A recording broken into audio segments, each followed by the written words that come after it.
Salut à tous et bienvenue sur notre chaîne 3 minutes d'impact. Si vous êtes nouveau sur cette chaîne, ne manquez pas de liker, de partager, de vous abonner, de commenter pour la gloire de Dieu. Aujourd'hui, nous allons, n'est-ce pas, regarder une vidéo qui va certainement, n'est-ce pas, répondre à un certain nombre de questions que beaucoup de personnes se posent. Avant de commencer avec la vidéo, je vais d'abord vous donner mon point de vue. Moi, je suis pasteur, je ne vends pas l'huile. Mais je ne condamne pas les gens qui le font. Je ne condamne pas les gens qui vendent de l'huile. Parce que je ne connais pas comment ils ont traité avec Dieu. Je ne connais pas. Donc, je fais cette vidéo, pas pour condamner qui que ce soit, mais je vous présente cette vidéo pour avoir aussi votre point de vue par rapport à tout ce qui sera dit. Il y a deux vidéos. La première vidéo, d'abord, c'est une courte vidéo où je vais vous montrer, n'est-ce pas, un prophète qui est du côté de l'Île-de-France et qui a une église là-bas, qui est même content de toucher l'huile de faveur. Un prophète qui est content de toucher l'huile de faveur. Alors, après cela, je vais vous faire passer la vidéo du prophète Ekané qui donne des explications claires et nettes. Pourquoi il vend l'huile? C'est un internaute qui a posé cette question. Alors, il répond clairement à la question. Donc, vous aussi, peut-être vous avez votre question ou alors, je ne sais pas, peut-être vous avez votre point de vue, peut-être vous avez un verset biblique que vous voulez donner qui prouve qu'on peut vendre l'huile ou alors qui prouve qu'on doit condamner cette vente d'huile. Vous pouvez seulement le faire à la partie commentaire. Que Dieu vous bénisse. C'est parti. Ah, vous avez l'huile de faveur. Ça, c'est le prophète Ekané. Zoomez, vous voyez. Zoomez ici d'abord. Zoomez sur l'huile de faveur. C'est où on zoome? C'est là? C'est bon? Hein? Non, mais là, vous ne lisez pas. Ah, c'est l'huile de faveur. C'est la première fois qu'il voit ça. Moi, je suis béni. Tu m'as fait toucher l'huile de faveur. Moi, je suis béni. Moi, je suis béni. Moi, je suis ma béni. Embrasse-moi d'abord. Ça, c'est bien. Que le Seigneur te bénisse. Et en fait, moi, je n'ai jamais touché l'huile de faveur. Moi, j'ai touché l'huile de faveur. Waouh, c'est joli, hein? En plus, avec sa photo. Hein? Tu vois? Là, tu n'as même jamais touché l'huile de faveur. Que Dieu vous bénisse. Salut, moi, je suis trop content.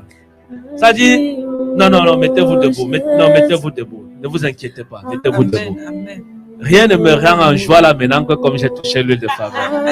Parce que moi, je voyais seulement la télé. Maintenant, moi, j'ai touché. Je croyais qu'elle allait amener l'huile d'autorité. J'ai dit que mais la femme, c'est la plus l'huile d'autorité. Amen. Écoutez la vidéo du prophète Ekané où lui-même il parle de l'huile de faveur. Parce qu'il y a quelqu'un qui lui a posé la question de savoir pourquoi il vend l'huile à l'église. Ce n'est pas le commerce dans l'église. Alors il a décidé de répondre. Parce que ce jour-là, il avait décidé de répondre à toutes les questions qu'on pourrait lui poser. Alors, sans plus tarder, écoutez attentivement. À tout de suite. Mais quel est le verset qui justifie la vente de l'huile d'onction? Voilà, la vente de l'huile. Mais quel est le verset qui justifie la vente de l'onction comme l'huile de faveur qui coûte 5000? N'est-ce pas le commerce dans le temple? Là, c'est l'apôtre Emmanuel Tina. Et j'ai dit ce matin que je vais répondre à toutes les questions. Est-ce différent que de demander l'argent aux gens à l'église pour prier pour eux? Là, c'est l'apôtre Emmanuel Tina qui a posé la question. Merci pour la question. Et je vais répondre à la question. Et si vous avez toute autre question, s'il vous plaît, posez votre question de façon ouverte. Et je vais aussi répondre de manière ouverte. J'ai fait un don de billets de Western Union. Voilà. Donc l'apôtre, ce qui Tina, demande que pourquoi est-ce qu'on vend l'huile dans les églises? Est-ce que c'est bien? Maintenant, la question, il dit est-ce que c'est biblique? Ce n'est pas biblique de vendre l'huile dans les églises. Comme chez nous, on a l'huile de faveur. Moi, dans tous les cas, il faut que les gens comprennent que la Bible dit que tout ce qui n'est pas le fruit d'une conviction est un péché. Tout ce qu'on fait, qui n'a pas une conviction divine dedans, c'est un péché.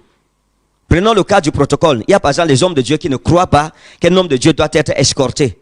Moi aussi, je ne croyais pas en cela avant, en fait. Et il faut comprendre que la compréhension de certains mystères dans le royaume dépend de la maturité et des accessibilités et selon les biais d'accréditation que Dieu vous donne sur le plan spirituel. Il y a des choses que je condamnais hier, mais aujourd'hui je comprends que ceux qui faisaient ces choses en réalité n'étaient pas des faux serviteurs de Dieu. comme l'huile de faveur qui est vendue dans notre ministère. Nous ne faisons rien en cachette. Mais il faut que les gens comprennent une chose. Ce n'est pas parce qu'une chose n'est pas écrite dans la Bible qu'en faisant cette chose-là, vous devenez un faux prophète. Ou bien vous n'êtes plus dans le plan de Dieu. Il faut que les gens soient matures, vous voyez. Soyons matures. Et je vais expliquer une ou deux choses. Vous allez comprendre pourquoi j'ai dit cela. Vendre l'huile de faveur dans l'église ne fait pas de nous un faux prophète. On verra ce que c'est qu'un faux prophète. Un faux prophète est déterminé par 3 points majeurs. On va revenir là-dessus. Vendre l'huile de faveur ne fait pas de vous un faux homme de Dieu. Non, ce n'est pas un faux homme de Dieu.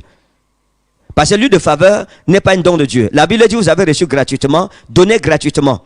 Lorsqu'il parlait de cela, il ne parlait pas de l'huile. Non, il parle des dons du Saint-Esprit.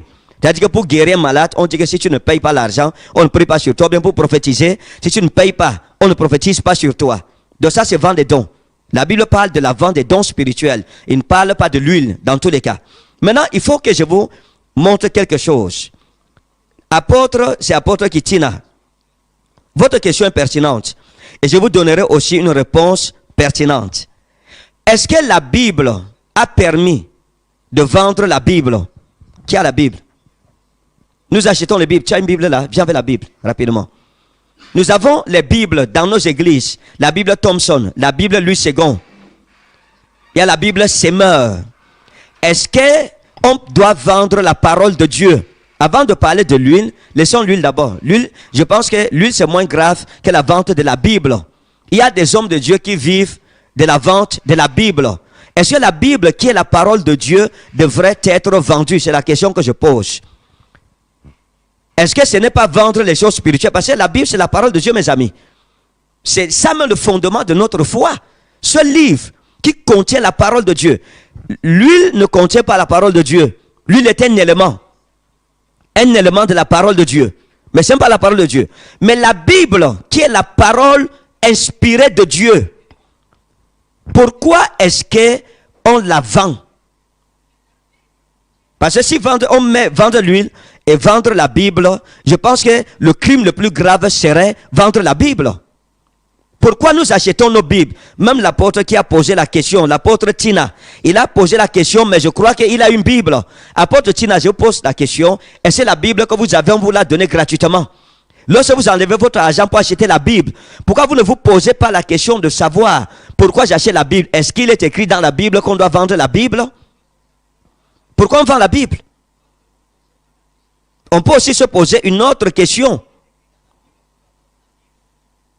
Pourquoi il faut vendre les cantiques dans nos églises?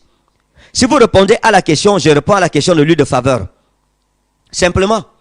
Pourquoi est-ce que les cantiques qui sont des chansons inspirées par Dieu, pour la gloire de Dieu, l'édification du croyant, vous achetez les cantiques, on vend les cantiques, vous n'en parlez pas, vous venez parler de l'huile de faveur. Comme pour dire qu'il y a des choses qui sont vendues dans l'église, qui sont plus graves, qui sont plus spirituelles que l'huile, qui affectent directement notre salut que l'huile. Je parle de la Bible elle-même, qui est la parole de Dieu, je parle des cantiques. C'est un problème. Il faudrait que vous posiez aussi ces questions-là. Il faudrait trouver une solution à ce problème. Pourquoi en fait ça se fait? Pourquoi est-ce que nos chants, nos musiciens, écoutez mes amis, vraiment soyons matures. Et avant de poser une question, réfléchissons 7 fois. Et on pose la question. Soyons des chrétiens matures, soyons matures. C'est important d'être mature. De ne pas être hypocrite. Je pense que la différence entre moi et plusieurs, c'est que je ne suis pas une personne hypocrite. Nous ne faisons rien en cachette.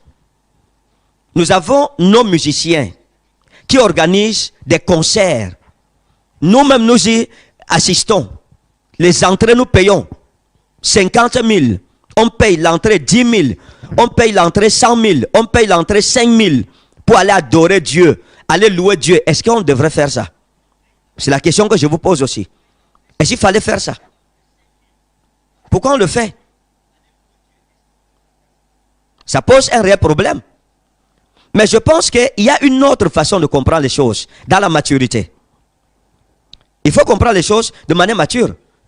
Les grandes firmes qui fabriquent les Bibles et les vendent sont des multimilliardaires. sont multimilliardaires. C'est des milliards qui sont brassés parce que la Bible est le premier livre le plus vendu au monde. La Bible est le best-seller dans le monde aujourd'hui. Après la Bible, c'est le petit livret, le petit livre jaune de Mao Tse-tung, de la révolution chinoise, du communisme, qui est le deuxième livre le plus vendu au monde.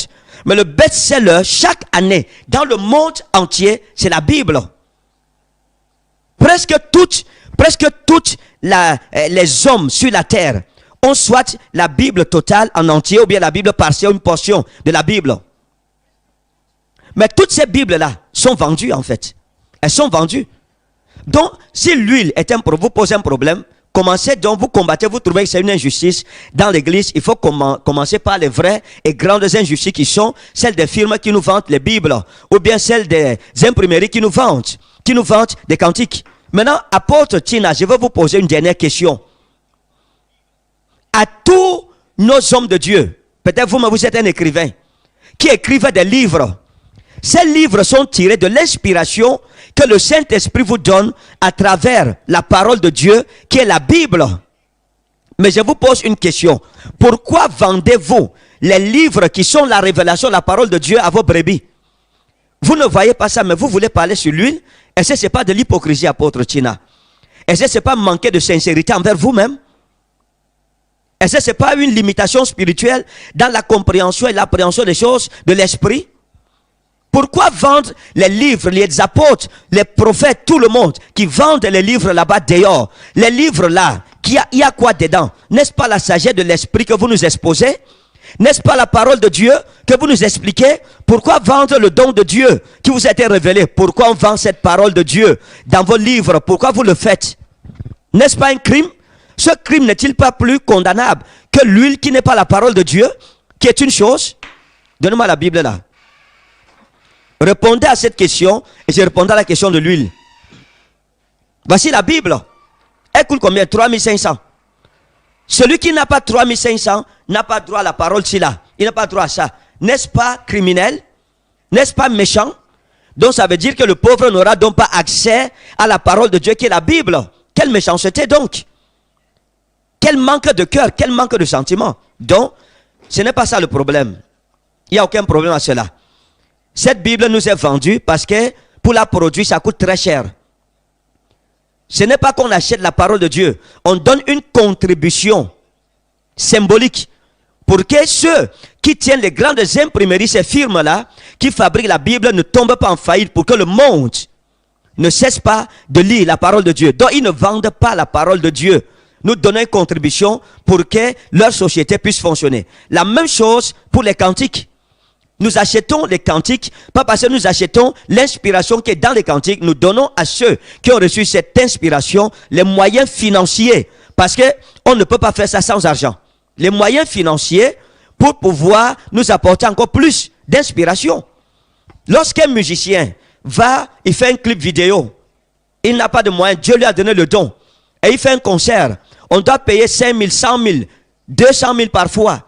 Pour participer à cela, il fait cela en fonction de ce qu'il dépense. En fonction de ce qu'il dépense pour pouvoir organiser un tel concert. Donc ce serait méchant et immature de se dire qu'il est en train d'escroquer les gens. Ce que je donne est une participation pour l'aider à pouvoir viabiliser le talent que Dieu lui a donné. Ce n'est pas le talent qu'il est en train de me vendre, mais c'est les moyens. Il demande une contribution pour que le moyen pour que ce talent puisse être accessible, puisse être disponible toujours pour lui. La même chose pour les livres. Les imprimeries ne vous imprimeront pas les livres gratuitement, parce que la Bible a dit vous avez reçu gratuitement, donnez aussi gratuitement. Non. Donc si j'achète un livre à 5 000, je ne dois pas considérer que je suis en train d'acheter la révélation qui est dans le livre, parce que la parole de Dieu n'a pas de prix, mes amis. C'est une contribution. La même chose pour l'huile de faveur. Nous n'avons pas un champ où on produit de l'huile, etc. Nous achetons ces bouteilles, elles viennent de Chine. On commande. On commande des stickers, c'est des entreprises, c'est des imprimeries qui font des affiches, les bouteilles, tout cela. Tous ces mélanges-là, c'est de l'argent que ça coûte. Donc nous le faisons en toute bonne conscience devant le Père des esprits des prophètes. Donc,